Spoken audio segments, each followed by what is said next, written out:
What is going on, you guys? I hope you guys are still having a great day. And today is going to be a little bit of a different video. Today, I'm going to be doing little mini reviews of films that I had seen in theaters over the past 6 months that I have not gotten a chance to review because either school got in the way, or I had too much work to do, or I just didn't have the time to do it. So, guys, just know that these are my opinions, and these are films that I'm sure you guys are wondering what my opinion was on them, and I'm going to be holding each one up so you guys know which ones I'm talking about, and I'll let you guys know what my thoughts on them and whether you should, and whether I'm going to give it, the gold medal, whether I think it's a good film, or because none of these films you should skip or anything like that or not see because I obviously own them. If I own them, that means I like them. So, guys, let's get started. So, the first film I'm going to be talking about a little bit with you guys is Ambulance. So, this was a film that came out around April, and it's Michael Bay's newest film. It stars Jake Gyllenhaal and Yaha Abdul Mateen II. Yeah, can't remember. I can't pronounce his name very well, but if you don't know, this guy was actually in the new Candyman that came out last year, which I did not see, but I would recommend you guys check it out. But anyway, so this movie stars two people who are brothers, and they are trying to heist a bank, and it goes horribly wrong, and they try to hijack an ambulance, and the entire movie is basically a big giant car chase with this ambulance. I do really like the action in this film. You can tell there's a lot of drone shots that Michael Bay had used during this film, to where he used a drone to make certain shots happen, like where the camera is very steady and the camera's like moving forward like really fast in a straight line, so you can tell it's a drone shot. There's a lot of those, and I do think the characterization is really well done, especially with the paramedic played by Isa Gonzalez, who I really like. I like her in this movie. I think she's great.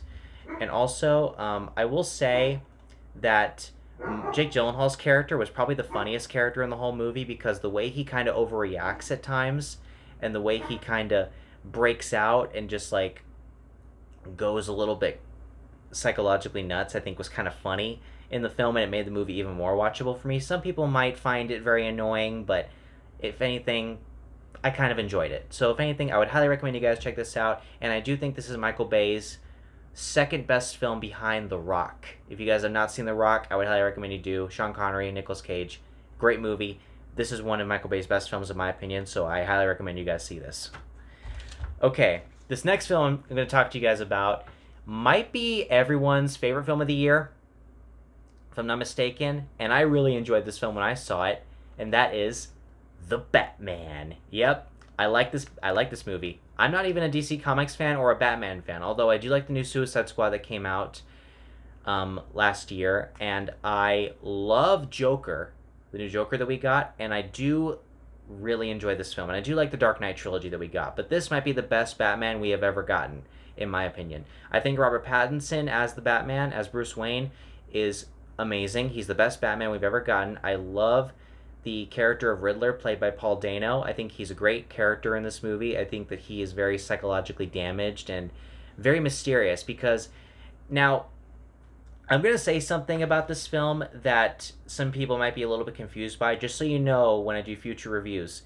I am not a murder mystery fan by any means, because I think murder mysteries tend to follow a formula that makes it too predictable for me, especially when someone gets murdered, they're investigating and trying to figure out who it is, and then you follow certain characters throughout the movie, and then it's revealed to be that person at the end. And when a movie does that, that's when I don't like a murder mystery, because it's like, let's say an investigator investigates like 10 different people, and you know it's one of these 10 people. I put 1/10 of my knowledge that it could be one of them each, so evenly I think it could be any of them, and then when it's revealed to be one of them, I'm like, okay, it was one of them. I already kind of knew that. So that's why murder mysteries don't work. In this movie, they're not trying to figure out who the Riddler is. They're trying to figure out where he is. And that's what I love about this movie. And I think they did a great job with their murder mystery. Catwoman here, played by... Hold on, let me see. What's her name again? Sorry, I'm blanking on names right now. Am I blanking on it right now? I think so. So,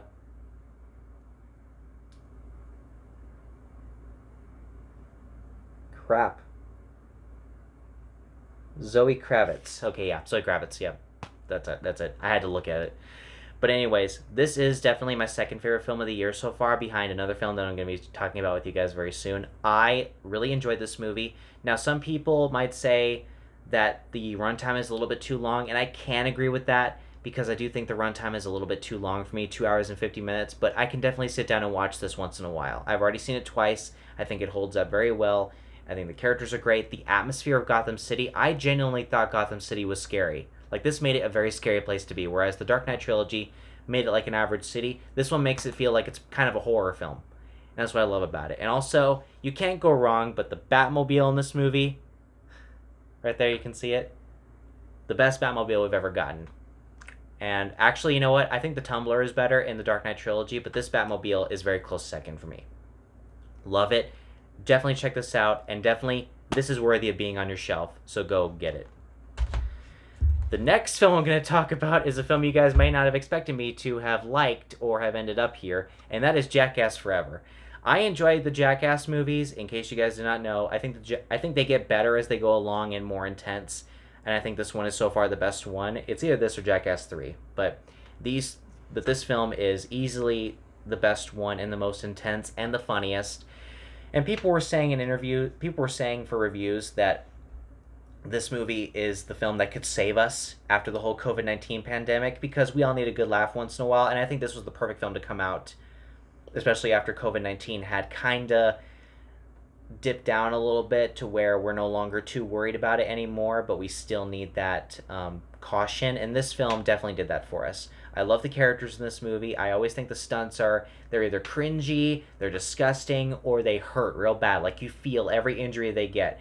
Like, there's even an injury where Johnny Knoxville nearly got killed because of this one with the bull. Crazy. There's one with Steve-O involving bees, where they go somewhere. They go on a certain part of his body that I'm not going to talk about on here. There's even a scene involving a tarantula, which kind of scares me a lot. And yeah, it's just a bunch of crazy guys doing crazy stunts. So I'd highly recommend you guys check this out. If you're in the mood for a laugh, I would highly recommend you check this out. And also, if you like the previous Jackass films, this is great. This one does not disappoint you. So definitely go check this one out. Next film up is a film that I did not have any interest in watching until other reviewers were saying that it was great, and that is Marry Me. I did not expect to see this because I tend to be a little bit cautious when it comes to rom-coms, because they tend to follow a formula similar to how murder mysteries tend to follow sometimes a certain formula that doesn't make it work for me. But this one is pretty much about a famous singer played by Jennifer Lopez who is going to get married, and she finds out that her fiance has cheated on her, and then she decides as a publicity stunt to marry Owen Wilson, a random guy in the audience who's a math teacher, and they decide to go along with it, and then eventually they end up actually falling in love throughout the film. And it does kind of follow that formula in a way, but because these two characters are so likable, I could not help but smile the entire time I saw this. And I thought the comedy was really funny. I thought this movie was hilarious. So that's a big plus right there. It does follow that rom-com formula, which is the only real issue I have with it, but I found myself having a great time, especially with these two characters. If this was any other people, I probably wouldn't have enjoyed it as much. But I would highly recommend you check this out. If you like rom-coms, or even if you don't, this might be a good start for you. And I will say, it's a great movie, and the fact that this movie came out on Valentine's Day is pretty fun. And I did see this in the theater. I saw this the weekend it came out, I believe. So, a movie that surprised me. So, I would recommend you check this out. And another film that I did see this year that I expected to like, but I never played any of the video games. Uncharted. Yep, I like Uncharted. I like Tom Holland, I love Mark Wahlberg, and I think this movie is a great treasure hunt movie. And it does play off the Uncharted video games, which I've never played any of them because when I was a kid, I did own a PlayStation 2, but I didn't really play the games that much. And now I kind of wish I had, because this movie was very entertaining from start to finish. And there really isn't too much I can say about it other than that it's a really fun movie to watch. And if you're really into those treasure hunt movies where they go all over the world and try to find something that's really valuable to them, it can be very fun for you. So I do recommend you check this out. So there really isn't much I can say about it, to be honest, especially from what I can remember, because I haven't watched this since I bought it. So yeah. definitely check it out. And finally, this is so far my favorite film of the year, at least until other films come out that might beat it out, but we'll see. My favorite film so far this year is X. Yep, X. I knew I was going to like this because I like Ty West. I like what he did with the VHS movies. I hadn't seen anything else by him, though, but... And plus, the fact that this movie is about basically an adult film being made by a bunch of people, and because of the location, I thought this was going to be like a similar film to Texas Chainsaw Massacre, but it was nothing like that at all. This film was nothing like that.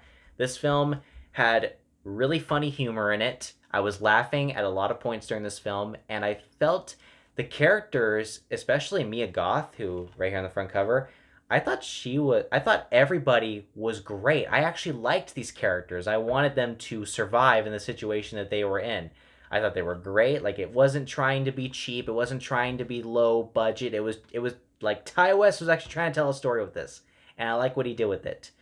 So this is definitely my favorite film of the year so far. We'll see if other films beat it out in the future.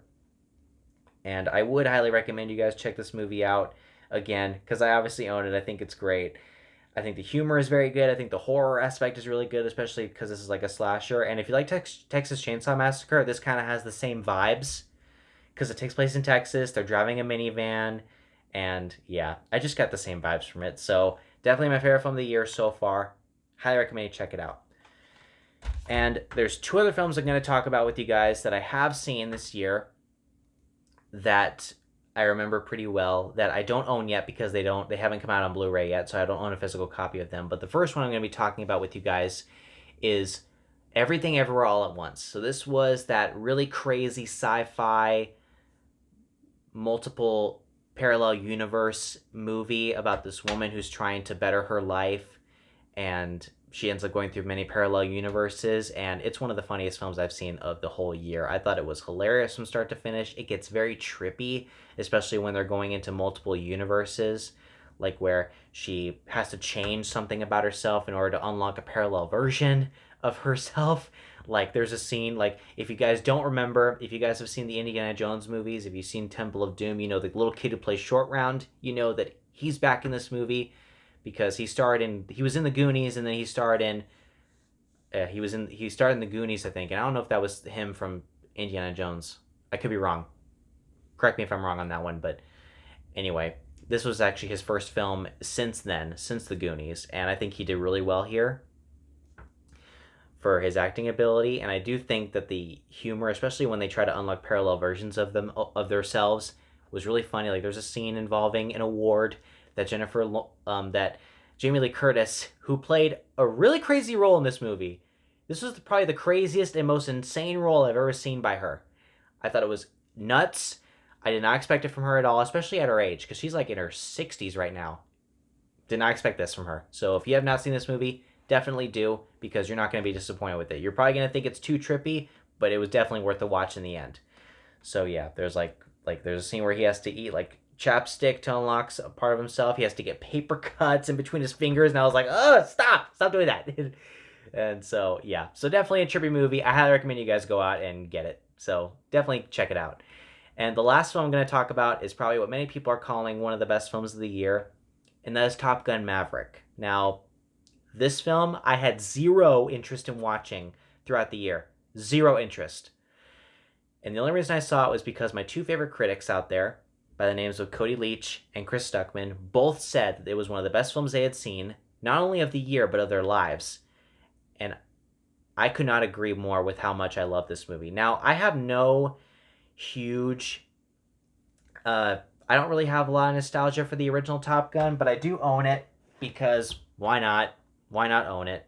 I think it's an okay film. I don't think the characterization's all that great, but I do think that when they're in the air, in the airplanes, the movie is pretty much a 10 from there. But when they're on the ground, it's not that great. Some of the stuff they say, I'm like, what? I can't pay attention too much, even at my age. It's hard to pay attention to what they're saying. And the romance between Tom Cruise and Kelly McGillis, I believe? Yeah. I did not care about that at all. I wish they had removed the romance entirely. But anyway, Top Gun Maverick easily makes the first film look like trash, in my opinion. because Top Gun Maverick did everything that the first film did, but it improved upon it. It did not focus on the romance. It did not cheat us out of the action too much. In fact, there is a lot of airplane action, especially if you love if you love the airplane action of the first movie. Wait till you see this one, because this one amps it up to like a 15. Great film. I have never been more surprised by a movie in years. And so, if you guys are going to check out Top Gun Maverick, I would highly recommend it, which most of you probably have because everybody's been raving about it. Love the movie. So, I would definitely give that one the gold medal. So, guys, those are the films that I have watched over the course of these last 6 months that I have not gotten a chance to review. So, I'm glad that I'm kind of caught up with them now. And, guys, look forward to my next review, which will be for Terminator 3 Rise of the Machines later on. And I might also review Lightyear as well later on. So, we'll see. But, guys, thank you very much for watching, and I'll see you guys next time.